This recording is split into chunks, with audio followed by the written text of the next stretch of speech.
वाहिगुरु जी का खालसा वाहिगुरु जी की फतेह जी। ਅੱਜ ਦੇ ਕੈਂਪ ਦੇ ਵਿੱਚ ਤੁਹਾਡਾ ਸਭ ਦਾ ਸਵਾਗਤ ਹੈ ਜੀ। ਅੱਜ ਦੇ ਕੈਂਪ ਦੀ ਆਰੰਭਤਾ ਅਸੀਂ ਜਾਪ ਸੇਵਾ ਤੋਂ ਕਰਾਂਗੇ ਜੀ। ਅੱਜ ਦੀ ਜਾਪ ਸੇਵਾ ਤਰਨਜੀਤ ਕੌਰ ਜੀ ਰੋਪੜ ਤੋਂ, ਜਿਨ੍ਹਾਂ ਦਾ ਈਪੀਪੀ ਨੰਬਰ 13238 ਹੈ ਜੀ। अपना हैंड रेज कर लें तो अपनी जाप सेवा स्टार्ट करें जी। तरनजीत कौर जी,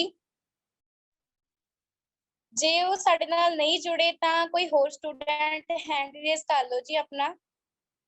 एक ओंकार सतनाम करता पुरख निरभव निरवैर अकाल मूरत अजूनी सैभं प्रसाद।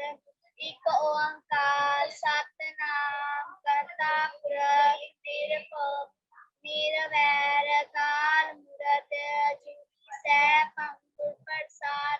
एक ओंकार सतनाम करता पुरख निरभव निरवैर अकाल मूरत अजूनी सैभं प्रसाद। वाहेगुरु वाहेगुरु वाहेगुरु। वाहेगुरु जी का खालसा वाहेगुरु जी की फतेह। ਤੁਹਾਡਾ ਬਹੁਤ ਧੰਨਵਾਦ ਗੁਰਲੀਨ ਕੌਰ ਜੀ, ਤੁਸੀਂ ਸਾਨੂੰ ਬਹੁਤ ਵਧੀਆ ਤਰੀਕੇ ਦੇ ਨਾਲ ਜਾਪ ਸੇਵਾ ਕਰਾਈ। ਤੇ ਹੁਣ ਅਸੀਂ ਵਧਦੇ ਹਾਂ ਜੀ ਕੀਰਤਨ ਸੇਵਾ ਵੱਲ, ਜੋ ਕਿ ਅੱਜ ਸਾਡੀ ਲੈਣਗੇ ਗੁਰਲੀਨ ਕੌਰ ਜੀ ਮਾਨਸਾ ਤੋਂ। ਈਪੀਪੀ ਨੰਬਰ 11685 ਗੁਰਲੀਨ ਕੌਰ ਜੀ। ਵਾਹਿਗੁਰੂ ਜੀ ਕਾ ਖਾਲਸਾ ਵਾਹਿਗੁਰੂ ਜੀ ਕੀ ਫਤਿਹ। ਵਾਹਿਗੁਰੂ ਜੀ ਕਾ ਖਾਲਸਾ ਵਾਹਿਗੁਰੂ ਜੀ ਕੀ ਫਤਿਹ ਜੀ।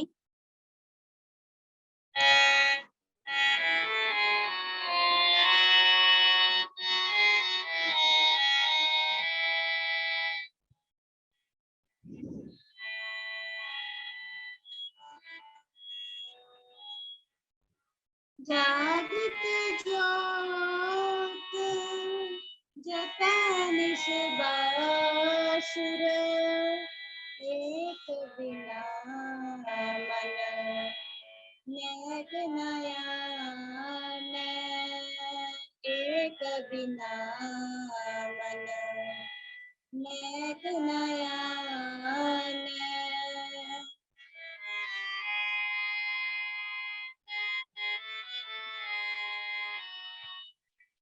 पूर्ण प्रेम प्रतीत सुजै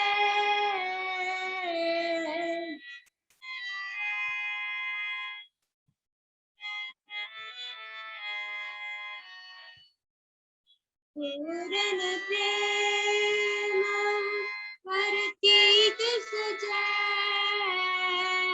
व्रत गौर मड़ी मत फूल न मान व्रत गौर मड़ी मत फूल न मान। जागत ज्योत जपै निस बासुर एक बिना मन नेक नयन एक बिना मन नेक नयन।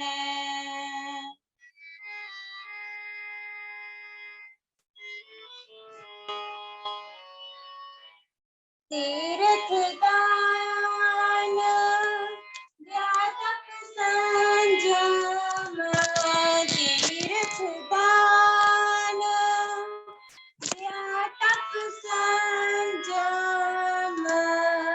एक बिना है एक पहचान एक बिना एक पहचान।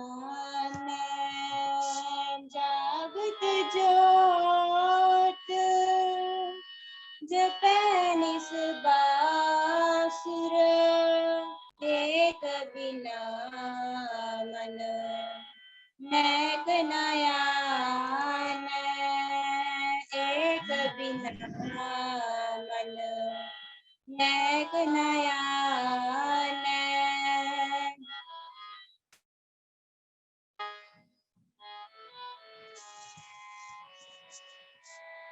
पूर्ण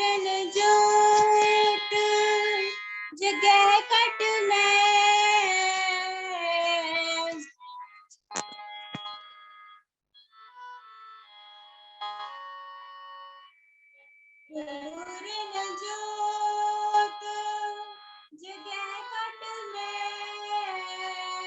तब खालिसता है न खालिस जाने तब खालिसता है न खालिस जाने जागृत जोत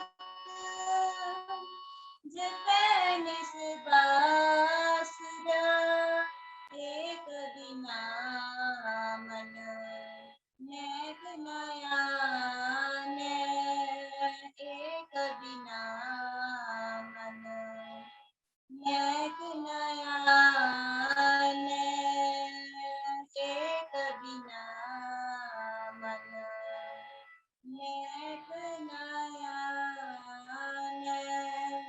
ਵਾਹਿਗੁਰੂ ਜੀ ਕਾ ਖਾਲਸਾ ਵਾਹਿਗੁਰੂ ਜੀ ਕੀ ਫਤਿਹ। ਵਾਹਿਗੁਰੂ ਜੀ ਕਾ ਖਾਲਸਾ ਵਾਹਿਗੁਰੂ ਜੀ ਕੀ ਫਤਿਹ ਜੀ। ਗੁਰਲੀਨ ਕੌਰ ਜੀ ਤੁਹਾਡਾ ਬਹੁਤ-ਬਹੁਤ ਧੰਨਵਾਦ। ਤੁਸੀਂ ਸਾਨੂੰ ਬਹੁਤ ਵਧੀਆ ਤਰੀਕੇ ਦੇ ਨਾਲ ਕੀਰਤਨ ਸਰਵਣ ਕਰਾਇਆ ਜੀ। ਸੋ ਹੁਣ ਅਸੀਂ ਆਪਣੇ ਮੇਨ ਸੈਸ਼ਨ ਦੇ ਵੱਲ ਵਧਦੇ ਹਾਂ। ਸਾਡਾ ਪਹਿਲਾ ਸੈਸ਼ਨ ਲੈਣਗੇ ਵੀਰ ਸਹਿਜਵੀਰ ਸਿੰਘ ਜੀ, ਜਿਨ੍ਹਾਂ ਦਾ ਟੌਪਿਕ ਹੈ ਕਰੰਟ ਅਫੇਅਰਸ। ਵੀਰ ਸਹਿਜਵੀਰ ਸਿੰਘ ਜੀ। ਵਾਹਿਗੁਰੂ ਜੀ ਕਾ ਖਾਲਸਾ ਵਾਹਿਗੁਰੂ ਜੀ ਕੀ ਫਤਿਹ। ਸਾਰਿਆਂ ਦਾ ਬਹੁਤ ਬਹੁਤ ਧੰਨਵਾਦ ਜੀ ਮੈਨੂੰ ਇਹ ਸੇਵਾ ਬਖਸ਼ਣ ਲਈ।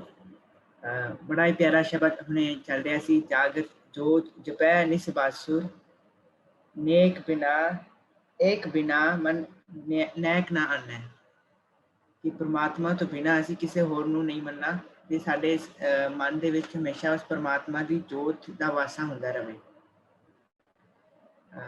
ਬਹੁਤ ਵਧੀਆ ਸ਼ਬਦ ਸੀ ਜੀ। ਸੋ ਅੱਜ ਦਾ ਮੇਰਾ ਟੌਪਿਕ ਹੈ ਜੀ ਕਰੰਟ ਅਫੇਅਰਸ ਦਾ। ਮੈਂ ਆਪਣੀ ਪੀਪੀਟੀ ਸ਼ੇਅਰ ਕਰਦਾ ਹਾਂ ਜੀ। ਸੋ ਅੱਜ ਦਾ ਮੇਰਾ ਟੌਪਿਕ ਕਰੰਟ ਅਫੇਅਰਸ ਹੈ ਜੀ। ਸੋ ਅੱਜ ਅਸੀਂ ਸਾਰੇ ਇੱਕ ਡਿਸਕਸ਼ਨ ਰੂਪ ਵਿੱਚ ਇਸ ਸੈਸ਼ਨ ਨੂੰ ਕਰਾਂਗੇ। ਮੈਨੂੰ ਇੱਕ ਵਾਰ ਚੈਟ ਬਾਕਸ ਦੇ ਵਿੱਚ ਕਨਫਰਮ ਕਰ ਦਿਓ ਪਲੀਜ਼ ਕਿ ਮੇਰੀ ਪੀਪੀਟੀ ਸ਼ੋ ਹੋ ਰਹੀ ਹੈ ਤੁਹਾਨੂੰ ਸਾਰਿਆਂ ਨੂੰ। ਹਾਂਜੀ ਵੀਰ ਜੀ, ਹੋ ਰਹੀ ਹੈ ਜੀ। ਠੀਕ ਹੈ ਜੀ, ਧੰਨਵਾਦ ਜੀ।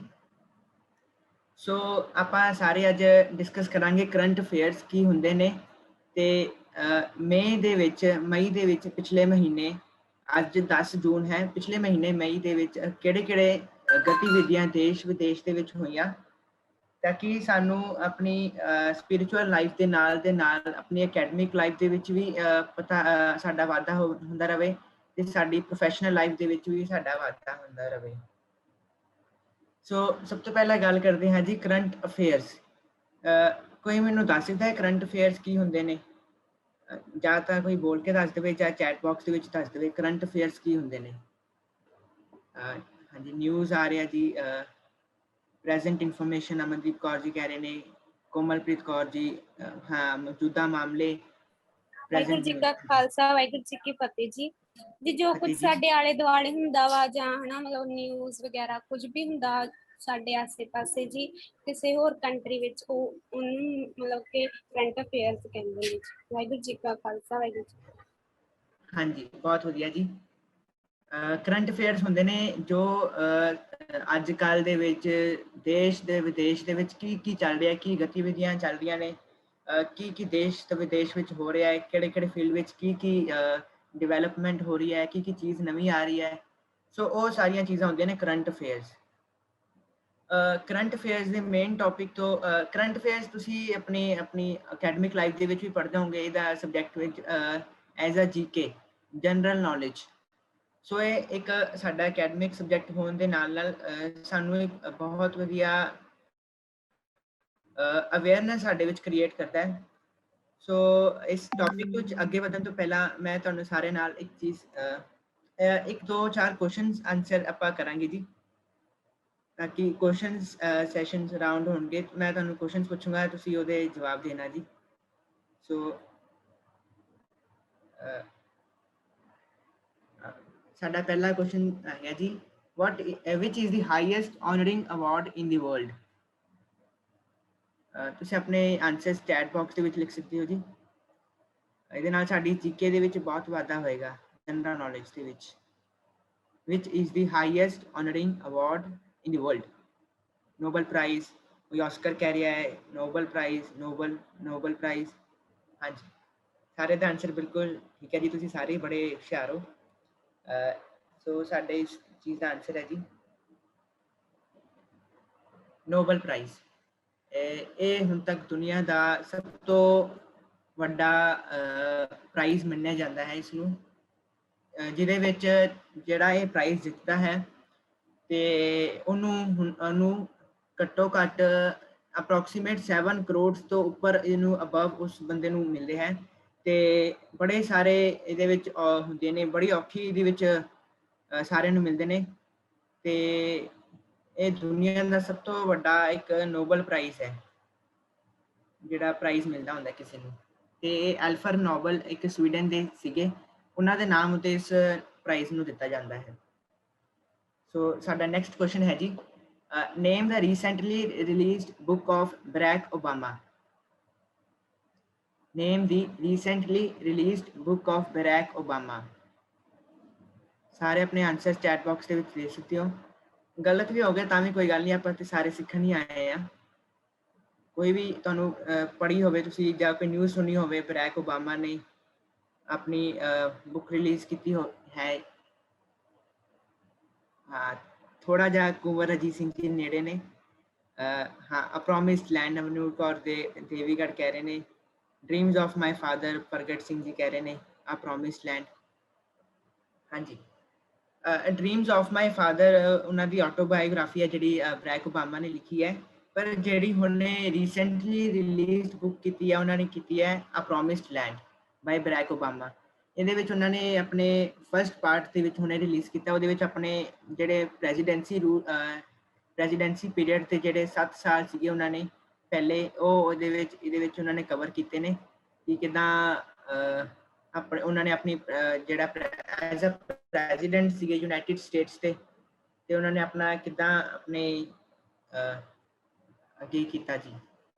ਸੋ ਆ ਪ੍ਰੋਮਿਸ ਲੈਂਡ ਇਸ ਬੁੱਕ ਦਾ ਨਾਮ ਹੈ ਜੀ, ਬੜੀ ਵਧੀਆ ਬੁੱਕ ਹੈ ਵੀ, ਆਪਾਂ ਸਾਰੇ ਪੜ੍ਹੀਏ ਇਸ ਨੂੰ। ਸਾਡਾ ਨੈਕਸਟ ਕੁਐਸਚਨ ਹੈ ਜੀ, who is known as the missile man of India? Who is known as the missile man of India? ਕੁੰਵਰਜੀਤ Singh ji ਕਹਿ ਰਹੇ ਨੇ, APJ ਅਬਦੁਲ ਕਲਾਮ ਸਾਹਿਬ ਜੀ ਕਹਿ ਰਹੇ ਨੇ, ਹਰਪ੍ਰੀਤ ਕੌਰ ਜੀ APJ ਅਬਦੁਲ ਕਲਾਮ।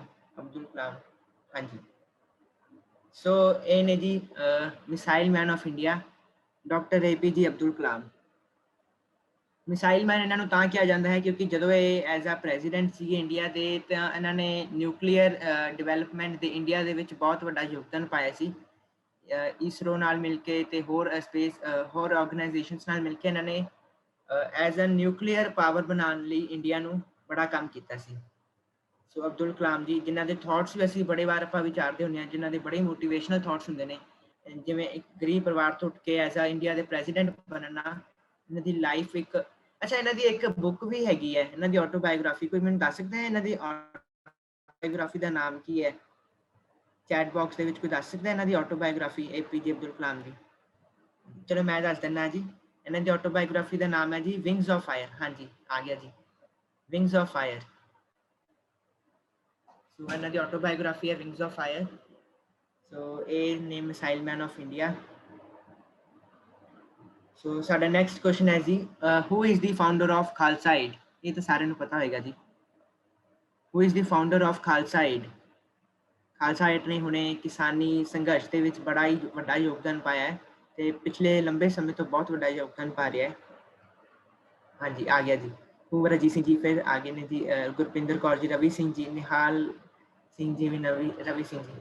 ਹਾਂਜੀ, ਸੋ ਇਹ ਨੇ ਜੀ ਰਵੀ ਸਿੰਘ ਜੀ, ਖਾਲਸਾ ਏਡ ਦੇ ਫਾਊਂਡਰ, ਜਿਨ੍ਹਾਂ ਨੇ ਬੜਿਆ ਹੀ ਫਲੱਡਸ ਤੋਂ ਲੈ ਕੇ ਜਿੱਥੇ ਡਰਾਫਟਸ ਆਏ ਨੇ, ਸੋਕਾ ਪਾਇਆ ਜਾਂ ਕਿਸੇ ਕਿਸਾਨੀ ਸੰਘਰਸ਼ ਦੇ ਵਿੱਚ, ਸਾਰਿਆਂ ਦੇ ਵਿੱਚ ਮੁਸ਼ਕਿਲ ਸਮੇਂ ਦੇ ਵਿੱਚ ਮੋਢੇ ਨਾਲ ਮੋਢਾ ਜੋੜ ਕੇ ਸੇਵਾ ਕਰਦੇ ਆ ਰਹੇ ਨੇ ਜੀ। ਸੋ ਇਹ ਸੇਵਾ ਦਾ ਬੜਾ ਵੱਡਾ ਸੰਕਲਪ ਹੈ ਜਿਹੜਾ ਖਾਲਸਾ ਏਡ ਫੋਲੋ ਕਰ ਰਿਹਾ ਦੁਨੀਆ ਦੇ ਵਿੱਚ। ਸੋ ਸਾਡਾ ਲਾਸਟ ਕੁਐਸਚਨ ਹੈ ਜੀ, ਉਸ ਤੋਂ ਬਾਅਦ ਅਸੀਂ ਕਰੰਟ ਅਫੇਅਰਸ ਉੱਤੇ ਗੱਲ ਕਰਾਂਗੇ। First turbaned Sikh to win Rhodes scholarship. First turbaned Sikh to win Rhodes scholarship. Chat box ਦੇ ਵਿੱਚ ਆਨਸਰ ਲਿਖ ਸਕਦੇ ਹੋ ਜੀ ਆਪਣਾ। ਹਾਂਜੀ ਰਮਨਜੋਤ ਕੌਰ ਜੀ ਨੇ ਫਸਟ ਆਨਸਰ ਦਿੱਤਾ ਜੀ। ਜਨਲੀਤ ਕੌਰ, ਹਾਂਜੀ ਜਨਲੀਤ ਕੌਰ ਜੀ ਹੈਗੇ ਨੇ ਜੀ ਰੋਡਸ ਸਕਾਲਰਸ਼ਿਪ ਦੇ ਫਸਟ ਟਰਬੈਂਟ ਸਿੱਖ। ਤੁਸੀਂ ਮੇਰੇ ਖਿਆਲ ਨਾਲ ਸਾਰੇ ਜਾਣਦੇ ਹੋਵੋਗੇ।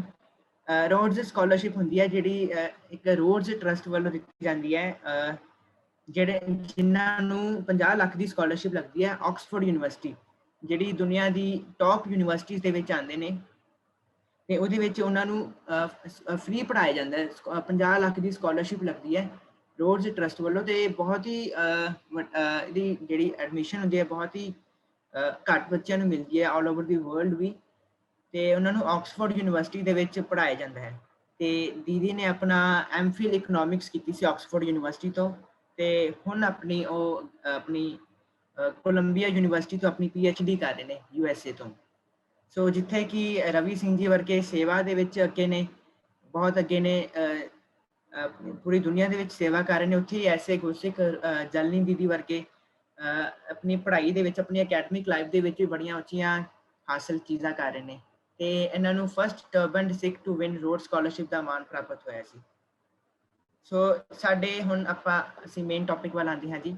ਇਹ ਮੈਂ ਤਾਂ ਲਿੱਤਾ ਸੀ ਕਿਉਂਕਿ ਸਾਡਾ ਜਨਰਲ ਟੈਸਟ ਹੋ ਸਕੇ, ਜਨਰਲ ਨੌਲੇਜ ਦਾ ਟੈਸਟ ਹੋ ਸਕੇ। ਸੋ ਤੁਸੀਂ ਸਾਰਿਆਂ ਨੇ ਬੜਾ ਵਧੀਆ ਇਹਦੇ ਵਿੱਚ ਪਰਫਾਰਮ ਕੀਤਾ।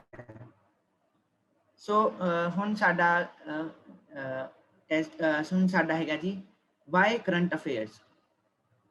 ਅਸੀਂ ਅੱਜ ਕਰੰਟ ਅਫੇਅਰਸ ਦਾ ਟੌਪਿਕ ਕਿਉਂ ਲੈ ਕੇ ਆਏ ਹਾਂ? ਅਸੀਂ ਆਪਣੀ ਲਾਈਫ ਦੇ ਵਿੱਚ ਸਪਿਰਿਚੁਅਲਿਜ਼ਮ ਦੀ ਗੱਲ ਕਰਦੇ ਹਾਂ, ਤੇ ਸਾਡੇ ਨਾਲ ਦੇ ਨਾਲ ਸਪਿਰਿਚੁਅਲ ਦੇ ਨਾਲ ਦੇ ਨਾਲ ਅਕੈਡਮਿਕ ਤੇ ਪ੍ਰੋਫੈਸ਼ਨਲ ਲਾਈਫ ਦੇ ਵਿੱਚ ਐਕਸੀਲੈਂਸ ਹੋਣੀ ਬਹੁਤ ਜ਼ਰੂਰੀ ਹੈ, ਤਾਂ ਹੀ ਅਸੀਂ ਇੱਕ ਪੂਰਨ ਗੁਰਸਿੱਖ ਬਣ ਸਕਾਂਗੇ। ਸੋ ਫਸਟ ਦਾ ਪੁਆਇੰਟ ਹੈ ਜੀ ਹੈਲਪਸ ਇਨ ਕੰਪੀਟੀਟਿਵ ਐਗਜ਼ਾਮਸ। ਤੁਸੀਂ ਸਾਰੇ ਹੁਣ ਤੁਸੀਂ ਮੇਰੇ ਖਿਆਲ ਨਾਲ 7th 8th 9th 10th +1 +2 ਦੇ ਹੋਣਗੇ, ਜਾਂ ਉਸ ਤੋਂ ਵੱਡਾ ਵੀ ਹੋਣਗੇ। ਤੁਸੀਂ ਸਾਰਿਆਂ ਨੇ ਅੱਗੇ ਜਾ ਕੇ ਕੰਪੀਟੀਟਿਵ ਐਗਜ਼ਾਮਸ ਦੇਣੇ ਹੋਣਗੇ। ਕੋਈ IAS ਦਾ ਐਗਜ਼ਾਮ ਦੇਗਾ, ਕੋਈ PCS ਦਾ ਦੇਗਾ, ਕੋਈ ਰੇਲਵੇ ਦੇ ਵਿੱਚ ਜਾਏਗਾ, ਕੋਈ ਬੈਂਕਿੰਗ ਦੇ ਵਿੱਚ ਜਾਏਗਾ। ਸੋ ਸਭ ਤੋਂ ਜ਼ਰੂਰੀ ਚੀਜ਼ ਜਿਹੜੀ ਹੁੰਦੀ ਆ ਉਹ ਹੁੰਦੀ ਹੈ ਕਰੰਟ ਅਫੇਅਰਸ।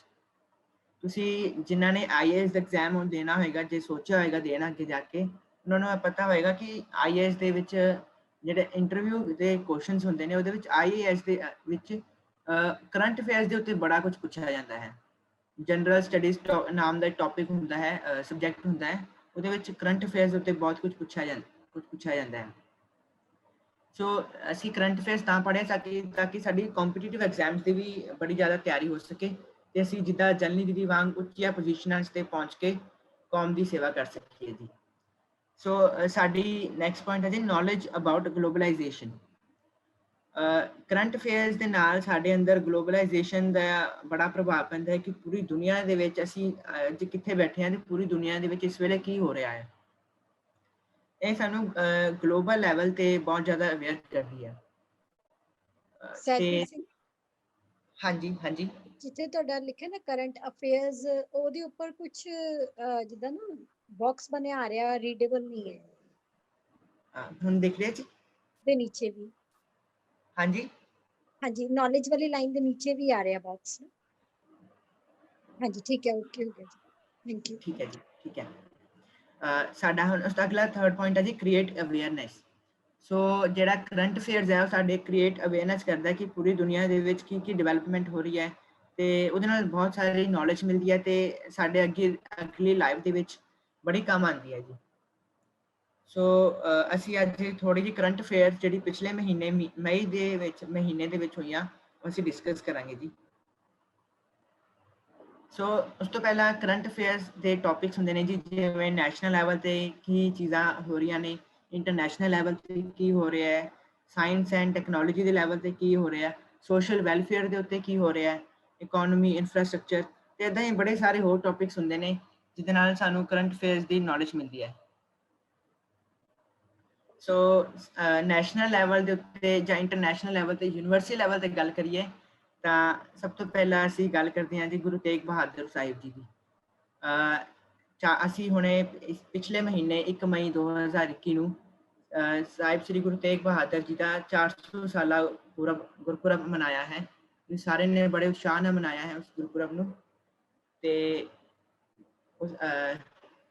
ਤੇ ਗੁਰੂ ਥੋੜੀ ਜਿਹੀ ਮੈਂ ਜਾਣਕਾਰੀ ਦਿੱਤੀ ਹੈ ਕਿ ਸ੍ਰੀ ਗੁਰੂ ਤੇਗ ਬਹਾਦਰ ਸਾਹਿਬ ਜੀ ਦੇ 57 ਸ਼ਲੋਕ ਸ੍ਰੀ ਗੁਰੂ ਗ੍ਰੰਥ ਸਾਹਿਬ ਜੀ ਵਿੱਚ 15 ਰਾਗਾਂ ਵਿੱਚ ਦਰਜ ਹਨ। ਸੋ ਤੇ ਮੈਂ ਬੇਨਤੀ ਕਰਾਂਗਾ ਇੱਕ ਵਾਰ ਸਾਰੇ ਜਿਨ੍ਹਾਂ ਨੂੰ ਕੋਈ ਗੁਰੂ ਤੇਗ ਬਹਾਦਰ ਸਾਹਿਬ ਜੀ ਦੀ ਕੋਈ ਵੀ ਗੁਰਬਾਣੀ ਦੀ ਤੁਕ ਪਤਾ ਹੋਵੇ ਤੇ ਉਹ ਇੱਕ ਵਾਰ ਚੈਟ ਬਾਕਸ ਦੇ ਵਿੱਚ ਜ਼ਰੂਰ ਲਿਖੇ ਜੀ। ਹਾਂਜੀ, ਰਾਗ ਜੈਜੈਵੰਤੀ ਗੁਣ ਗੋਬਿੰਦ ਗਾਇਓ ਨਹੀਂ ਕਾਹੇ ਰੇ ਬਨ ਖੋਜਨ ਜਾਈ, ਸ਼ਲੋਕ ਮਹਲਾ 9। ਹਾਂਜੀ, ਸਾਰੇ ਗੁਰੂ ਤੇਗ ਬਹਾਦਰ ਜੀ ਦੇ ਬਾਣੀ ਹੈ ਜੀ। ਕਹੋ ਨਾਨਕ ਹਰ ਭਜ ਮਨਾ ਵਾਜੀ, ਸ਼ਲੋਕ ਮਹਲਾ 9। ਹਾਂਜੀ, ਇਹ ਗੁਰੂ ਤੇਗ ਬਹਾਦਰ ਜੀ ਦੀ ਬਾਣੀ ਹੈ ਜੀ। ਜੋ ਨਰ ਦੁੱਖ ਮੈਂ ਦੁੱਖ ਨਹੀਂ ਮੰਨ। ਮੈਨੂੰ ਲੱਗਦਾ ਮੇਰਾ ਬਾਕਸ ਦੁਬਾਰਾ ਹੋ ਰਿਹਾ, 1 ਮਿੰਟ ਮੈਂ ਦੂਸਰੇ ਫੋਨ ਤੋਂ ਜੁਆਇਨ ਕਰ ਲਵਾਂ ਤਾਂ ਕਿ ਮੈਂ ਤੁਹਾਡੀ ਚੈਟ ਪੜ੍ਹ ਸਕਾਂ। 1 ਸੈਕਿੰਡ ਦੇਣਾ ਜੀ ਪਲੀਜ਼। ਜਦ ਤੱਕ ਸਹਿਜਵੀਰ ਸਿੰਘ ਜੀ ਜੁਆਇਨ ਕਰਦੇ ਨੇ, ਸਾਰਿਆਂ ਦੀ ਇਨਫੋਰਮੇਸ਼ਨ ਦੇ ਲਈ ਹੈ ਕਿ ਇਹ ਜਿਹੜਾ ਟੌਪਿਕ ਹੈ ਕਰੰਟ ਅਫੇਅਰਸ ਆ, ਇਹਨੂੰ ਬੜੇ ਧਿਆਨ ਨਾਲ ਜ਼ਰੂਰ ਸੁਣਨਾ, ਕਿਉਂਕਿ ਅਸੀਂ ਸਾਰੇ ਜਦੋਂ ਗੱਲ ਕਰਦੇ ਹਾਂ ਨਾ ਬਣਨਾ ਕੀ ਹੈ ਜ਼ਿੰਦਗੀ ਵਿੱਚ, ਸਰ ਬਹੁਤ ਸਾਰੇ ਬੱਚਿਆਂ ਦੇ ਆਨਸਰ ਆਉਂਦੇ ਆ ਕਿ ਅਸੀਂ IAS ਬਣਨਾ, IPS ਬਣਨਾ, PCS ਬਣਨਾ, ਪੁਲਿਸ 'ਚ ਜਾਣਾ ਹੈ, ਅਸੀਂ ਲਾਇਰ ਬਣਨਾ ਹੈ, ਜੱਜ ਬਣਨਾ ਹੈ। ਕੋਈ ਵੀ ਤੁਸੀਂ ਕਰੋਗੇ, ਚਾਹੇ ਬੈਂਕਿੰਗ ਲਾਈਨ ਵਿੱਚ ਜਾਣਾ ਹੈ, ਰੇਲਵੇ ਲਾਈਨ 'ਚ ਜਾਣਾ ਹੈ, ਸਭ ਪਾਸੇ ਕੰਪੀਟੀਟਿਵ ਐਗਜ਼ਾਮਸ ਹੁੰਦੇ ਨੇ ਜਿਹਦੇ ਵਿੱਚ ਕਰੰਟ ਅਫੇਅਰਸ ਦਾ ਇੱਕ ਟੌਪਿਕ ਹੁੰਦਾ ਹੈ। ਸੋ ਉਹ ਜਿਹੜਾ ਕਰੰਟ ਅਫੇਅਰਸ ਦਾ ਟੌਪਿਕ ਹੈ ਉਹ ਅਸੀਂ ਕਿਵੇਂ ਸਟੱਡੀ ਕਰਨਾ ਹੈ, ਉਹਦੇ ਵਿੱਚ ਬਹੁਤ ਕੁਝ ਹੁੰਦਾ ਹੈ। ਸੋ ਕੁਝ ਕੁ ਜਿਹੜੇ ਪੁਆਇੰਟਸ ਨੇ ਅੱਜ ਲਏ ਗਏ ਨੇ, ਜੇ ਸਹਿਜਵੀਰ ਸਿੰਘ ਜੀ ਜੁਆਇਨ ਕਰ ਗਏ ਨੇ ਤੇ ਉਹ ਸਟਾਰਟ ਕਰ ਸਕਦੇ ਨੇ ਜੀ।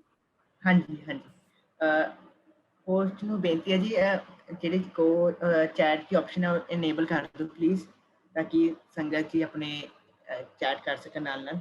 ਹਾਂਜੀ, ਧੰਨਵਾਦ ਜੀ। ਸੈਕਿੰਡ ਹੈ ਜੀ, ਨੈਸ਼ਨਲ ਲੈਵਲ ਤੇ ਸਾਈਕਲੋਨ ਆਇਆ ਸੀ, ਤੁਸੀਂ ਸਾਰਿਆਂ ਨੇ ਦੇਖਿਆ ਹੋਏਗਾ। ਪਿਛਲੇ ਮਹੀਨੇ ਦੇ ਵਿੱਚ ਬੜੀ ਜ਼ਿਆਦਾ ਤੂਫਾਨ ਹਨੇਰੀ ਚੱਲੀ ਸੀ। ਉਹ ਤਾਂ ਚੱਲੀ ਸੀ ਕਿਉਂਕਿ ਇੰਡੀਆ ਦੇ ਵਿੱਚ 2 ਸਾਈਕਲੋਨਸ ਆਈ ਸੀ ਜੀ। ਪਹਿਲੇ ਦਾ ਨਾਮ ਸੀਗਾ ਟੌਕਟੇ, ਦੂਸਰੇ ਦਾ ਨਾਮ ਸੀਗਾ ਯਾਸ। ਇੱਕ ਟੌਕਟੇ ਸੀਗਾ ਜਿਹੜਾ ਵੈਸਟਰਨ ਕੋਸਟ ਤੋਂ ਆਇਆ ਸੀ, ਅਰੇਬੀਅਨ ਸੀ ਤੋਂ।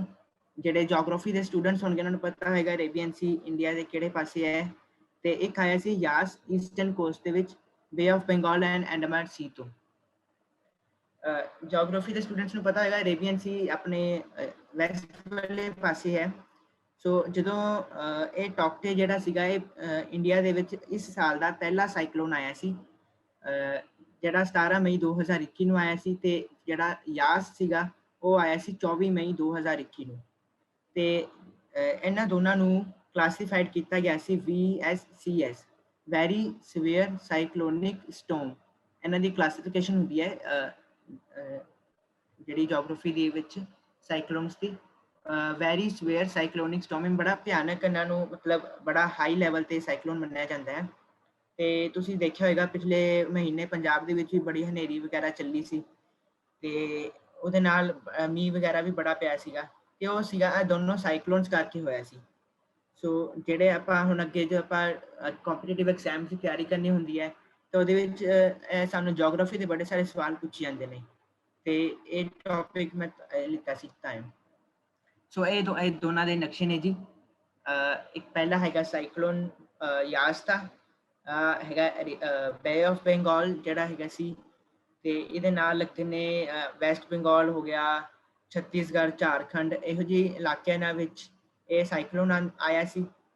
ਤੇ ਇਹ ਹੈ ਜੀ ਅਰੇਬੀਅਨ ਸੀ, ਇਹ ਆ ਗਿਆ ਜੀ ਪੰਜਾਬ ਵਾਲੇ ਪਾਸੇ, ਵੈਸਟਰਨ ਪਾਸੇ, ਜਿਹਦੇ ਵਿੱਚ ਮੁੰਬਈ ਆ ਗਿਆ, ਗੁਜਰਾਤ ਆ ਗਿਆ, ਕੋਲਕਾਤਾ ਕੇਰਲਾ ਆ ਗਿਆ, ਤਮਿਲਨਾਡੂ ਆ ਗਿਆ, ਤੇ ਇਹਦਾ ਪ੍ਰਭਾਵ ਸਾਡੇ ਪੰਜਾਬ ਤੱਕ ਵੀ ਪੂਰਾ ਪੈਂਦਾ ਹੈ, ਪਿਆ ਸੀ ਜੀ।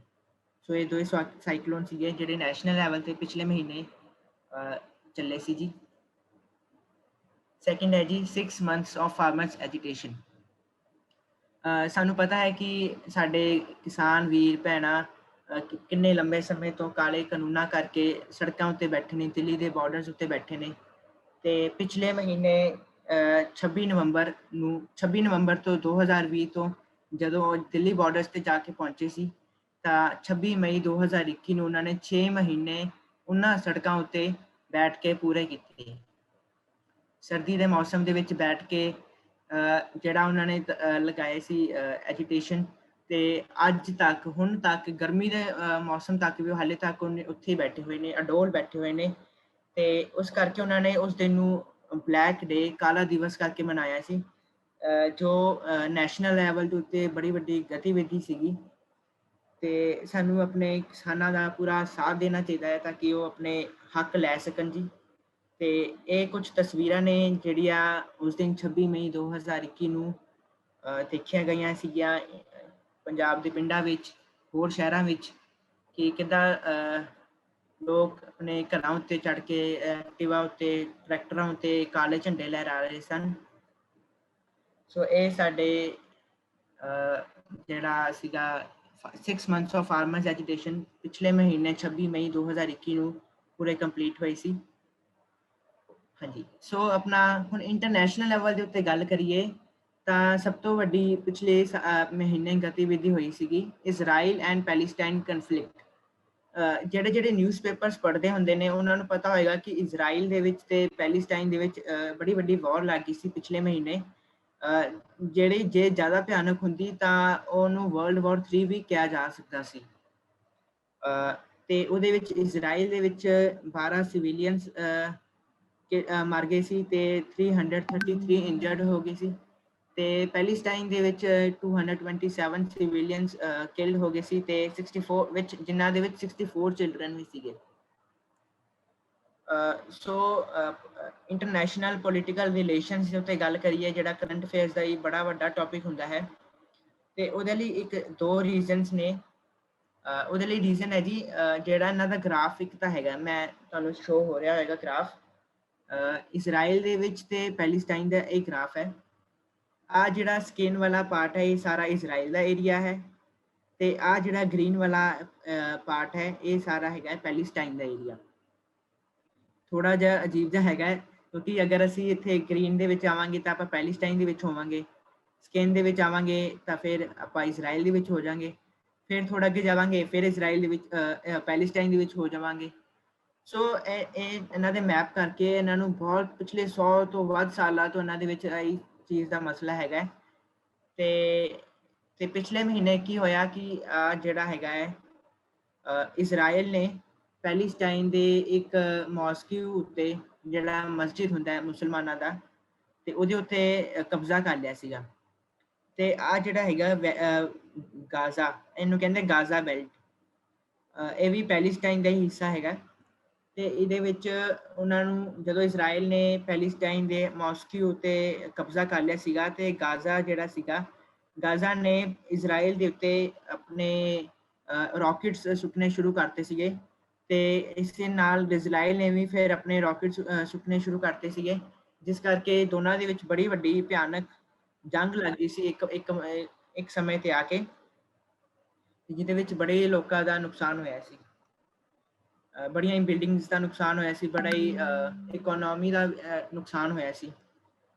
ਸੋ ਇੱਕ ਹੋਰ ਮੈਂ ਚੀਜ਼ ਦੱਸਣਾ ਚਾਹੂੰਗਾ, ਇਹ ਹੈਗਾ ਹਾਈਫਾ ਸ਼ਹਿਰ, ਤੁਹਾਨੂੰ ਸਾਰਿਆਂ ਨੂੰ ਦਿਖ ਰਿਹਾ ਹੋਏਗਾ, ਹਾਈਫਾ ਸ਼ਹਿਰ ਸਾਰਿਆਂ ਨੂੰ ਦਿਖ ਰਿਹਾ ਹੋਏਗਾ। ਇੱਥੇ ਤੁਹਾਡੀ ਜਾਣਕਾਰੀ ਲਈ ਦੱਸ ਦੇਵਾਂ ਕਿ ਇਹ ਜਿਹੜਾ ਸ਼ਹਿਰ ਹੈ ਇਹ ਕਿਸੇ ਸਮੇਂ ਤੇ ਆ ਕੇ ਸਿੱਖਾਂ ਨੇ ਇਸ ਨੂੰ ਆਜ਼ਾਦ ਕਰਵਾਇਆ ਸੀ। ਇਹਦੀ ਹਿਸਟਰੀ ਨੈਟ ਤੇ ਅਵੇਲੇਬਲ ਹੈ, ਤੁਸੀਂ ਚਾਹੋ ਤਾਂ ਇਹਨੂੰ ਪੜ੍ਹ ਸਕਦੇ ਹੋ ਕਿ ਇੱਕ ਇਜ਼ਰਾਈਲ ਦੇ ਸ਼ਹਿਰ ਹਾਈਫਾ ਨੂੰ ਵੀ ਸਿੱਖਾਂ ਨੇ ਆਜ਼ਾਦ ਕਰਵਾਇਆ ਸੀ। ਕਿੰਨੇ ਸਾਡੀ ਮਾਣ ਵਾਲੀ ਗੱਲ ਹੈ ਇਹ ਵਾਲੀ, ਇਜ਼ਰਾਈਲ ਦੇ ਵਿੱਚ ਜਾ ਕੇ। ਹਾਂਜੀ, ਹੁਣ ਤੁਹਾਨੂੰ ਸ਼ਾਇਦ ਨਹੀਂ ਦਿਖ ਰਿਹਾ ਹੋਏਗਾ ਉਹ।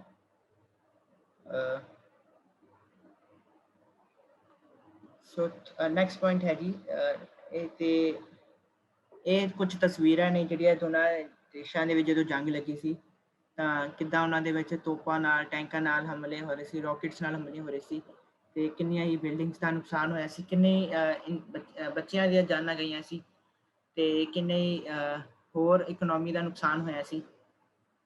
ਸੋ ਇਹ ਕੁਝ ਸੀਗੀ ਇੰਟਰਨੈਸ਼ਨਲ ਲੈਵਲ ਤੇ ਜਿਹੜੀ ਪਿਛਲੇ ਮਹੀਨੇ ਹੋਈ ਸੀ ਬੜੀ ਵੱਡੀ ਵਾਰ। ਤੇ ਜਦੋਂ ਤੁਸੀਂ ਕਿਸੇ ਐਗਜ਼ਾਮ ਦੇ ਵਿੱਚ, ਇੰਟਰਵਿਊ ਦੇ ਵਿੱਚ ਪੁੱਛੋਗੇ ਨਾ, ਜਾਓਗੇ, ਤਾਂ ਉਹ ਤੁਹਾਨੂੰ ਇਹੋ ਜਿਹੇ ਸਵਾਲ ਜ਼ਰੂਰ ਪੁੱਛਣਗੇ ਕਿ ਇਹਨਾਂ ਦੇ ਵਿੱਚ ਰੀਜ਼ਨਸ ਕੀ ਸੀਗੇ, ਦੋਨਾਂ ਦੇ ਵਿੱਚ ਵਾਰ ਕਿਉਂ ਲੱਗੀ ਸੀ। ਇਹਨਾਂ ਦੇ ਮੈਪ ਦੇ ਉੱਤੇ ਪੁੱਛਣਗੇ ਤੁਹਾਨੂੰ, ਇਹਨਾਂ ਦੇ ਕਨਫਲਿਕਟਸ ਬਾਰੇ ਪੁੱਛਣਗੇ, ਇਹਨਾਂ ਦੀ ਹਿਸਟਰੀ ਬਾਰੇ ਪੁੱਛਣਗੇ।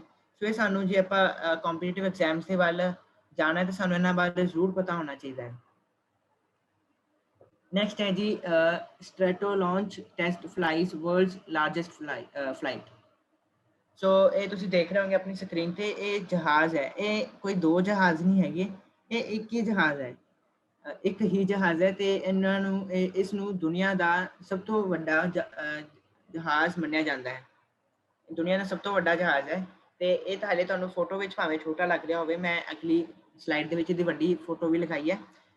ਤੇ ਇਹ ਇਸਨੇ 1 ਮਈ 2021 ਨੂੰ ਦੂਸਰੀ ਫਲਾਈਟ ਸਕਸੈਸਫੁਲ ਫਲਾਈਟ ਨੇ ਲਿੱਤੀ ਸੀ, ਕਿਉਂਕਿ ਸਕਸੈਸਫੁਲ ਫਲਾਈਟ ਨੇ ਲਿੱਤੀ ਸੀ ਤੇ ਜਿਹਦੇ ਵਿੱਚ ਉਹਦੀ 320 ਕਿਲੋਮੀਟਰ ਪਰ ਆਰ ਦੀ ਸਪੀਡ ਨਾਲ ਇਸਨੇ ਉਡਾਨ ਭਰੀ ਸੀ। ਤੇ ਇਹਦਾ ਜਿਹੜਾ ਵਿੰਗ ਸਪੈਨ ਹੈ, ਜਿਹੜਾ ਇਹਦਾ ਪੰਖ ਹੈਗੇ ਨੇ, ਇੱਕ ਪੰਖ ਤੋਂ ਲੈ ਕੇ ਅਗਰ ਦੂਜੇ ਪੰਖ ਦੇਖਿਆ ਜਾਏ ਤੇ ਇੰਨੇ ਵੱਡੇ ਨੇ, ਇੰਨਾ ਵੱਡਾ ਜਹਾਜ਼ ਹੈ ਕਿ ਇਹ ਪੂਰਾ ਫੁੱਟਬਾਲ ਜਿਹੜਾ ਗਰਾਊਂਡ ਹੁੰਦਾ ਉਸ ਤੋਂ ਵੀ ਵੱਡਾ ਹੁੰਦਾ ਹੈ। ਮੈਂ ਤੁਹਾਨੂੰ ਇਹਦੀ ਪੂਰੀ ਪਿਕਚਰ ਵੀ ਦਿਖਾਣਾ ਜੀ। ਹਾਂਜੀ, ਤੇ ਇਹ ਪੂਰਾ ਜਹਾਜ਼ ਹੈ, ਇੰਨਾ ਵੱਡਾ ਜਹਾਜ਼ ਹੁੰਦਾ। ਇਹਦੇ ਆਹ ਵਾਲੇ ਹੈਗਾ ਕਿ ਇਹ ਪੂਰਾ ਫੁੱਟਬਾਲ ਗਰਾਊਂਡ ਤੋਂ ਵੱਡਾ ਹੁੰਦਾ ਹੈ ਤੇ ਇਹ ਡਰੋਨ ਤੋਂ ਵੀ ਬੜੀ ਉੱਚੀ ਜਾ ਕੇ ਮਸਾ ਜਾ ਕੇ ਫੋਟੋ ਖਿੱਚੀ ਗਈ ਸੀ। ਤੇ ਇੰਨਾ ਵੱਡਾ ਜਹਾਜ਼ ਹੈ ਜਿਹਨੇ ਪਿਛਲੇ ਮਹੀਨੇ ਦੂਸਰੀ ਫਲਾਈਟ ਸਕਸੈਸਫੁਲ ਕੀਤੀ ਸੀ 4 ਕਿਲੋਮੀਟਰ ਉੱਪਰ ਜਾ ਕੇ। ਹਾਂਜੀ, ਤੇ ਇੰਟਰਨੈਸ਼ਨਲ ਲੈਵਲ ਤੇ ਇੱਕ ਹੋਰ ਚੀਜ਼ ਦੀ ਦੇਖਿਆ ਜਾਵੇ ਤਾਂ ਅਸੀਂ ਦੇਖ ਸਕਦੇ ਹਾਂ driverless cars on UK roads, ਕਿ UK ਜਿਹੜਾ ਹੈਗਾ ਯੂਨਾਈਟਿਡ ਕਿੰਗਡਮ ਜਿਹੜਾ ਦੇਸ਼ ਹੈ, ਤੇ ਉਹਨੇ ਪਿਛਲੇ ਮਹੀਨੇ 1 ਮਈ 2021 ਨੂੰ ਫਸਟ ਕੰਟਰੀ ਜਿਹੜੀ ਦਿੱਤੀ ਸੀ ਡਰਾਈਵਰਲੈਸ ਕਾਰਸ ਨੂੰ, ਕਿ ਜਿਹੜੇ ਡਰਾਈਵਰ ਸੀਗੇ ਉਹਨਾਂ ਪਰਮਿਸ਼ਨ ਦਿੱਤੀ ਸੀ ਬਿਨਾਂ ਡਰਾਈਵਰ ਤੋਂ ਜਿਹੜੀ ਗੱਡੀਆਂ ਚੱਲ ਸਕਦੀਆਂ ਨੇ। ਤੁਸੀਂ ਸੁਣਿਆ ਹੋਏਗਾ ਜਾਂ ਨਿਊਜ਼ਪੇਪਰ ਜਿਹੜੇ ਪੜ੍ਹਦੇ ਨੇ ਉਹਨਾਂ ਨੂੰ ਪਤਾ ਹੋਏਗਾ ਕਿ ਟੈਸਲਾ ਨਾਮ ਦੀ ਜਿਹੜੀ ਕੰਪਨੀਜ਼ ਹੈਗੀਆਂ ਨੇ, ਟੈਸਲਾ ਨਾਮ ਵਰਗੀਆਂ, ਤੇ ਉਹ ਇਲੈਕਟ੍ਰਿਕ ਕਾਰਸ ਵਰਗੀਆਂ ਚੀਜ਼ਾਂ ਬਣਾ ਰਹੇ ਨੇ, ਆਟੋਮੈਟਿਕ ਕਾਰਸ ਜਿਹੜੀ ਇਲੈਕਟ੍ਰਿਸਿਟੀ ਉੱਤੇ ਚੱਲਣ, ਤੇ ਜਿਹਦੇ ਨਾਲ ਪੈਟਰੋਲ ਦੇ ਵਿੱਚ ਬੜਾ ਘੱਟ ਖਰਚਾ ਆਏਗਾ ਤੇ ਅੱਗੇ ਜਾ ਕੇ ਇਸ ਦੀ ਬੜੀ ਵੱਡੀ ਜੌਬ ਓਪਰਚੁਨਿਟੀਜ਼ ਵੀ ਬੜੀਆਂ ਨੇ। ਤੇ ਇਹ UK ਪਿਛਲੇ ਮਹੀਨੇ ਫਸਟ ਕੰਟਰੀ ਬਣੀ ਸੀ ਜਿਹਨੇ ਆਪਣੀ ਸੜਕਾਂ ਉੱਤੇ ਬਿਨਾਂ ਡਰਾਈਵਰ ਤੋਂ ਗੱਡੀਆਂ ਚੱਲਣ ਵਾਲੀਆਂ ਗੱਡੀਆਂ ਨੂੰ ਇਜਾਜ਼ਤ ਦਿੱਤੀ ਸੀ। ਸੋ ਇਹ ਵੀ ਇੰਟਰਨੈਸ਼ਨਲ ਕਰੰਟ ਅਫੇਅਰ ਦੇ ਉੱਤੇ ਹੈਗੀ ਹੈ, ਤਾਂ ਕਿ ਸਾਨੂੰ ਪਤਾ ਚੱਲੇ ਕਿ ਦੁਨੀਆ ਦੇ ਵਿੱਚ ਕੀ ਚੀਜ਼ਾਂ ਹੋ ਰਹੀ ਹੈ, ਕੀ ਡਿਵੈਲਪਮੈਂਟ ਹੋ ਰਹੀ ਹੈ। ਹਾਂਜੀ, ਤੇ ਇੱਕ ਸਾਇੰਸ ਐਂਡ ਟੈਕਨੋਲੋਜੀ ਦੀ ਵਿੱਚ ਜਿਹੜੀ ਵੱਡੀ ਡਿਵੈਲਪਮੈਂਟ ਹੋਈ ਸੀ ਜਾਂ ਵੱਡੀ ਗਤੀਵਿਧੀ ਹੋਈ ਸੀ ਪਿਛਲੇ ਮਹੀਨੇ, ਉਹ ਸੀਗੀ ਜ਼ੂਰੋਂਗ ਲੈਂਡਿੰਗ। ਜ਼ੂਰੋਂਗ ਇੱਕ ਚਾਈਨਾ ਜਿਹੜਾ ਦੇਸ਼ ਹੈ ਉਹਦਾ ਇੱਕ ਹੈਗਾ ਜੀ ਮਾਰਸ ਰੋਵਰ। ਪਹਿਲਾਂ ਜਿਹੜਾ ਇੱਕ ਮਾਰਸ ਦੇ ਉੱਤੇ ਇਸ ਚੀਜ਼ ਨੂੰ ਭੇਜਿਆ ਜਾਂਦਾ ਹੈ ਤਾਂ ਕਿ ਉਹ ਮਾਰਸ ਦੇ ਉੱਤੇ ਹੋਰ ਚੀਜ਼ਾਂ ਦੀ, ਹੋਰ ਉਹਦੇ ਉੱਤੇ ਲਾਈਫ ਦੀ, ਹੋਰ ਦੂਸਰੀਆਂ ਸਟੱਡੀਜ਼ ਕਰ ਸਕੇ ਕਿ ਮਾਰਸ ਉੱਤੇ ਕੀ ਮੌਜੂਦ ਹੈ। ਤੇ ਇਹ ਚਾਈਨਾ ਅੱਜ ਤੱਕ ਦੁਨੀਆ ਦਾ ਦੂਸਰਾ ਦੇਸ਼ ਬਣਿਆ ਜਿਹਨੇ ਸਕਸੈਸਫੁਲੀ ਮਾਰਸ ਦੇ ਉੱਤੇ ਕੋਈ ਭੇਜਿਆ ਹੋਵੇ ਕੋਈ ਚੀਜ਼ ਏਦਾਂ ਦੀ ਰੋਵਰ ਵਾਂਗੂ। ਤੇ ਉਸਨੇ ਕੁਝ ਤਸਵੀਰਾਂ ਵੀ ਭੇਜੀਆਂ ਸੀਗੀਆਂ ਮਾਰਸ ਤੋਂ, ਜਿਹੜੀ ਚਾਈਨਾ ਦੀ ਸਪੇਸ ਏਜੰਸੀ ਨੇ ਆਪਣੀ ਵੈਬਸਾਈਟ ਦੇ ਉੱਤੇ ਅਪਲੋਡ ਕੀਤੀਆਂ ਸੀ, ਤੇ ਉਹ ਵੀ ਮੈਂ ਤੁਹਾਨੂੰ ਦਿਖਾਊਂਗਾ। ਤੇ ਇਹ ਹੁਣ ਜਾ ਕੇ 15 ਮਈ ਨੂੰ ਲੈਂਡ ਕੀਤਾ ਸੀ ਤੇ 90 ਡੇਜ਼ ਮਾਰਸ ਉੱਤੇ ਰਹਿ ਕੇ ਸਟੱਡੀਜ਼ ਕਰੇਗਾ ਤੇ ਉੱਥੇ ਦੀਆਂ ਚੀਜ਼ਾਂ ਇਹ ਅਰਥ ਉੱਤੇ ਭੇਜੇਗਾ ਤਾਂ ਕਿ ਅਸੀਂ ਮਾਰਸ ਦੇ ਉੱਤੇ ਹੋਣ ਵਾਲੀਆਂ ਚੀਜ਼ਾਂ ਨੂੰ ਦੇਖ ਸਕੀਏ। ਤੇ ਇਹਨੂੰ ਭੇਜਿਆ ਗਿਆ ਸੀ ਆਰਬਿਟਰ ਟਿਆਨ 1। ਆਰਬਿਟਰ ਦਾ ਨਾਮ ਹੁੰਦਾ ਹੈ ਜੀ, ਜਿਵੇਂ ਤੁਹਾਨੂੰ ਯਾਦ ਹੋਏਗਾ ਪਿਛਲੇ 2019 ਦੇ ਵਿੱਚ ਇੱਕ ਚੰਦਰਯਾਨ ਮਿਸ਼ਨ ਜਦੋਂ ਹੋਇਆ ਸੀਗਾ, ਉਹਦੇ ਵਿੱਚ ਨਾਮ ਸੀਗਾ ਆਰਬਿਟਰ ਦਾ ਵਿਕਰਮ ਲੈਂਡਰ, ਤੇ ਉਦਾਂ ਹੀ ਆਰਬਿਟਰ ਇਹਦਾ ਨਾਮ ਹੈਗਾ ਜੀ ਟਿਆਨ 1। ਸੋ ਇਹ ਹੈਗੀਆਂ ਨੇ ਜੀ ਜਿਹੜੀਆਂ ਇਸ ਰੋਵਰ ਨੇ ਮਾਰਸ ਤੋਂ ਪਹਿਲੀਆਂ ਫੋਟੋਜ਼ ਭੇਜੀਆਂ ਸੀਗੀਆਂ। ਇਹ ਮਾਰਸ ਦੀ ਲੈਂਡ ਸਰਫੇਸ ਹੈ ਜੀ, ਆਹ ਵਾਲੀ ਜਿਹੜੀ ਸਾਰੀ ਮਾਰਸ ਦੀ ਲੈਂਡ ਸਰਫੇਸ ਹੈ। ਇਹਨੇ ਉੱਪਰ ਆਪਣੇ ਕੈਮਰੇ ਤੋਂ ਇਹ ਸਾਰੀਆਂ ਚੀਜ਼ਾਂ ਕੈਪਚਰ ਕੀਤੀਆਂ ਨੇ। ਤੇ ਆਹ ਜਿਹੜਾ ਜਿਵੇਂ ਕੈਮਰਾ ਲੱਗਿਆ ਹੋਇਆ ਵਾਲਾ, ਆਹ ਕੈਮਰੇ ਤੋਂ ਇਹ ਸਾਰੀਆਂ ਚੀਜ਼ਾਂ ਕੀਤੀਆਂ ਨੇ। ਤੇ ਆਹ ਹੈਗਾ ਧਿਆਨ 1 ਆਰਬਿਟਰ, ਜਿਹਦੇ ਵਿੱਚ ਇਸ ਨੂੰ ਲਿਆਂਦਾ ਗਿਆ ਸੀਗਾ ਇਸ ਰੋਵਰ ਨੂੰ।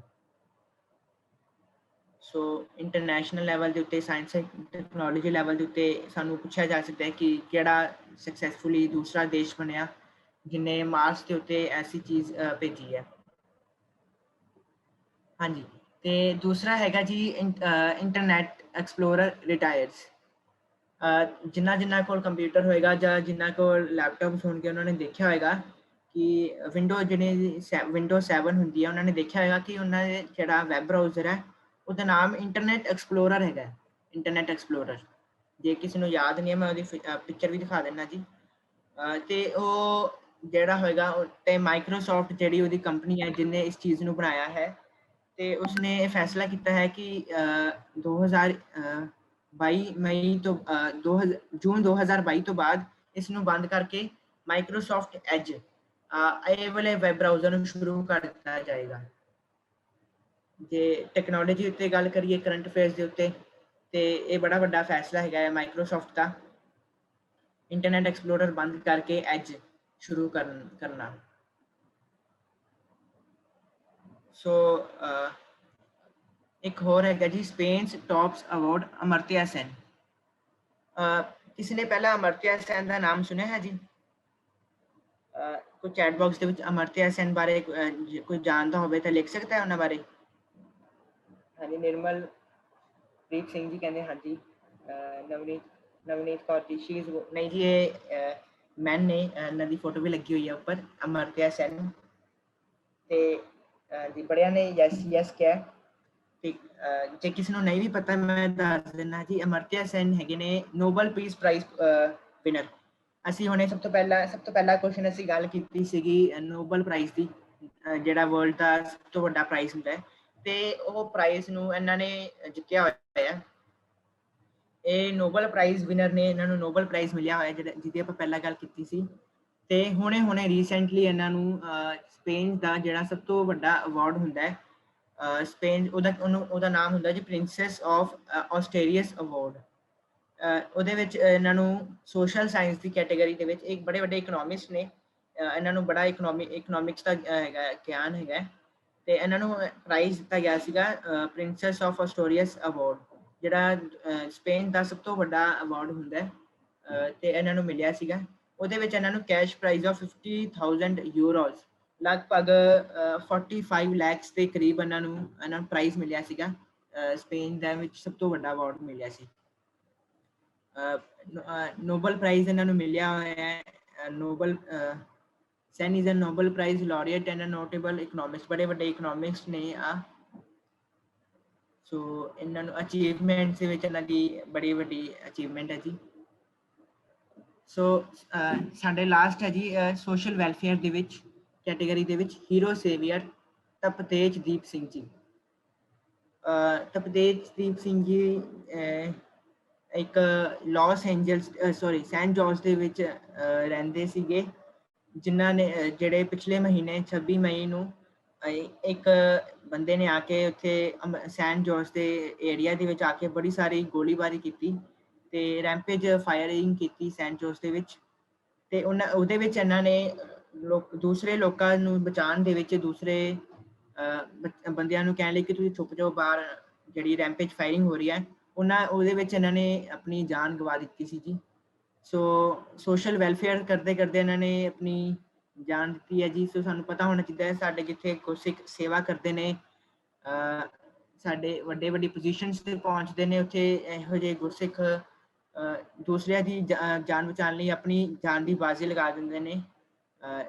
ਜਿਵੇਂ ਆਉਂਦਾ ਹੈ ਗੁਰਬਾਣੀ ਵਿੱਚ, ਸਿਰ ਧਰ ਧਲੀ ਗਲੀ ਮੇਰੇ ਆਓ, ਆਪਣੇ ਧਰ ਨੂੰ ਆਪਣੀ ਤਲੀ ਉੱਤੇ ਰੱਖ ਕੇ ਜਿਹੜੇ ਦੂਸਰਿਆਂ ਦੀ ਸੇਵਾ ਕਰਦੇ ਨੇ।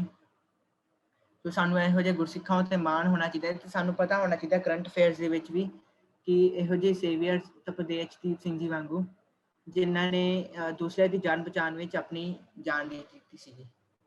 ਤੇ ran to save and warn people to hide to save from the rampage firing at San Jose and was get himself shot along with other 8 people.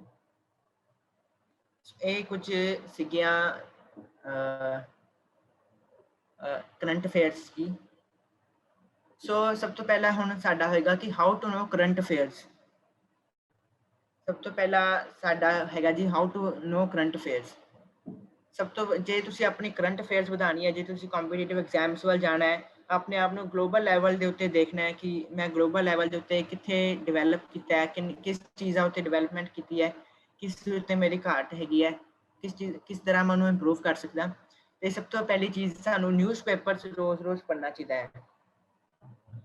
ਤੇ ਮੈਂ ਬੇਨਤੀ ਕਰੂੰਗਾ ਜੀ ਕਿਸੇ ਨੇ ਨਿਊਜ਼ਪੇਪਰ ਜਿਹੜੇ ਪੜ੍ਹਦੇ ਹੋਣ ਪਲੀਜ਼ ਲਿਖਣ ਜੀ ਕੌਣ ਨਿਊਜ਼ਪੇਪਰ ਪੜ੍ਹਦਾ ਹੈ ਚੈਟ ਬਾਕਸ ਦੇ ਵਿੱਚ, ਤੇ ਕਿਹੜੇ ਨਿਊਜ਼ਪੇਪਰਸ ਪੜ੍ਹਦੇ ਨੇ, ਕਿਹੜਾ ਨਿਊਜ਼ਪੇਪਰ ਤੁਸੀਂ ਪੜ੍ਹਦੇ ਹੋ ਤੇ ਕੌਣ ਪੜ੍ਹਦੇ ਹੈ ਜੀ। ਹਾਂਜੀ, ਅਜੀਤ ਆ ਰਿਹਾ ਜੀ, ਪ੍ਰਭਪ੍ਰੀਤ ਕੌਰ ਜੀ ਕਹਿ ਰਹੇ ਨੇ, ਅਜੀਤ ਕਹਿ ਰਹੇ ਨੇ ਜੀ, ਅਜੀਤ, ਜਗਬਾਣੀ, ਅਜੀਤ, ਜਗਬਾਣੀ, ਵੰਦਨਾ, ਟ੍ਰਿਬਿਊਨ, ਕੁੰਵਰ ਅਜੀਤ ਸਿੰਘ ਜੀ ਕਹਿ ਰਹੇ ਨੇ ਜਗਬਾਣੀ, ਅਜੀਤ, ਹਾਂਜੀ, ਦਾ ਹਿੰਦੂ, ਹਾਂਜੀ, ਜਿਹੜਾ ਹੁਣੇ ਕਿਸੇ ਨੇ ਦਾ ਹਿੰਦੂ ਦਾ ਨਾਮ ਲਿੱਤਾ ਹੈ, ਬੜਾ ਵਧੀਆ ਨਿਊਜ਼ਪੇਪਰ ਹੁੰਦਾ ਜਿਨ੍ਹਾਂ ਨੇ ਸਿਵਲ ਸਰਵਿਸਿਜ਼ ਐਗਜ਼ਾਮ IAS ਜਾਂ PCS ਵਰਗੇ ਐਗਜ਼ਾਮ ਦੇ ਵਿੱਚ ਜਾਣਾ ਹੁੰਦਾ ਹੈ, ਤੇ ਦਾ ਹਿੰਦੂ ਵਰਗੇ ਨਿਊਜ਼ਪੇਪਰਸ ਬੜੀ ਵਧੀਆ ਨੌਲੇਜ ਦਿੰਦੇ ਹੁੰਦੇ ਨੇ। ਤੇ ਕੋਸ਼ਿਸ਼ ਕਰਿਆ ਕਰੀਏ ਵੱਧ ਤੋਂ ਵੱਧ ਨਿਊਜ਼ਪੇਪਰ ਰੀਡਿੰਗ ਕਰਿਆ ਕਰੀਏ, ਉਹਦੇ ਨਾਲ ਸਾਨੂੰ ਬੜੇ ਫਾਇਦੇ ਨੇ। ਇੱਕ ਤਾਂ ਸਾਨੂੰ ਕਰੰਟ ਅਫੇਅਰਸ ਦੇ ਉੱਤੇ ਕੀ ਹੁੰਦਾ ਪਤਾ ਚੱਲਦਾ ਰਹੇਗਾ, ਤੇ ਦੂਸਰਾ ਪਤਾ ਚੱਲਦਾ ਰਹੇਗਾ ਕਿ ਦੂਸਰੀ ਸਾਡੀ ਇੰਗਲਿਸ਼ ਵੋਕੈਬਲਰੀ ਵੀ ਬੜੀ ਇਨਕਰੀਜ਼ ਹੋਏਗੀ। So newspaper reading very important is a very important part of the current affairs. So ਸਾਨੂੰ ਨਿਊਜ਼ਪੇਪਰ ਰੀਡਿੰਗ ਬਹੁਤ ਜ਼ਰੂਰ ਕਰਨੀ ਚਾਹੀਦੀ ਹੈ। ਸੈਕਿੰਡ ਹੈ ਜੀ reliable news channels. Reliable news channel, reliable word ਮੈਂ ਤਾਂ ਇੱਕ ਬਲੂ ਐਪ ਤਾਂ ਪਤਾ ਹੋਏਗੀ ਤੁਹਾਨੂੰ, ਇਨ ਸ਼ਾਰਟਸ, ਇਹ ਮੈਂ ਤੁਹਾਨੂੰ ਦੱਸ ਦਿੰਦਾ ਜੀ, ਇਹਦਾ ਨਾਮ ਇਨ ਸ਼ਾਰਟਸ ਲਿਖਿਆ ਹੋਇਆ। ਬਲੂ ਵਾਲੀ ਐਪ ਦਾ ਨਾਮ ਕੋਈ ਮੈਨੂੰ ਦੱਸ ਸਕਦਾ ਹੈ ਚੈਟ ਬਾਕਸ ਦੇ ਵਿੱਚ? ਬਲੂ ਨੂੰ ਕੀ ਕਹਿੰਦੇ ਨੇ? ਬਲੂ ਵਾਲੀ ਐਪ ਜਿਹੜੀ ਬਣਾਈ ਹੈ ਮੈਂ ਬੋਰਡ ਵਰਗੀ, ਇਹ ਬਲੂ ਵਾਲੀ ਐਪ ਕਿਸ ਚੀਜ਼ ਦਾ ਸਿੰਬਲ ਹੈ? ਸਾਰਿਆਂ ਨੇ, ਹਾਂਜੀ ਸਾਰਿਆਂ ਨੇ ਟਵਿੱਟਰ ਕਿਹਾ ਜੀ, ਬੜੇ ਹੁਸ਼ਿਆਰ ਬੱਚੇ ਨੇ ਸਾਡੇ ਸਾਰੇ ਐਜੂਕੇਟ ਪੰਜਾਬ ਪ੍ਰੋਜੈਕਟ ਤੇ। ਹਾਂਜੀ, ਇਹ ਹੈਗਾ ਨੇ ਜੀ ਇਹ ਹੈਗਾ ਜੀ ਟਵਿੱਟਰ। ਤੁਸੀਂ ਦੇਖੋਗੇ ਅੱਜ ਕੱਲ੍ਹ ਸਾਰੇ ਲੀਡਰਸ, ਸਾਰੇ ਪੋਲੀਟੀਸ਼ੀਅਨਸ, ਸਾਰੇ ਇਕਨੋਮਿਸਟ, ਸਾਰੇ ਵੱਡੇ ਜਿਹੜੇ ਅਕੈਡਮੀਸ਼ੀਅਨਸ ਹੁੰਦੇ ਨੇ, ਸਾਰੇ ਅੱਜ ਕੱਲ੍ਹ ਟਵਿੱਟਰ ਤੇ ਆਉਂਦੇ ਹੁੰਦੇ ਨੇ, ਤੇ ਟਵਿੱਟਰ ਤੇ ਆਪਣੇ ਆ ਕੇ ਸਾਰੇ ਵਿਊਜ਼ ਸ਼ੇਅਰ ਕਰਦੇ ਨੇ। ਸੋ ਇਹ ਕੁਝ ਐਪਸ ਨੇ ਜੀ ਇਨ ਸ਼ਾਰਟਸ ਤੇ ਟਵਿੱਟਰ ਦੀਆਂ, ਤੁਸੀਂ ਹੁਣੇ ਟਵਿੱਟਰ ਦਾ ਸਾਰਿਆਂ ਨੇ ਦੱਸਿਆ ਜੀ।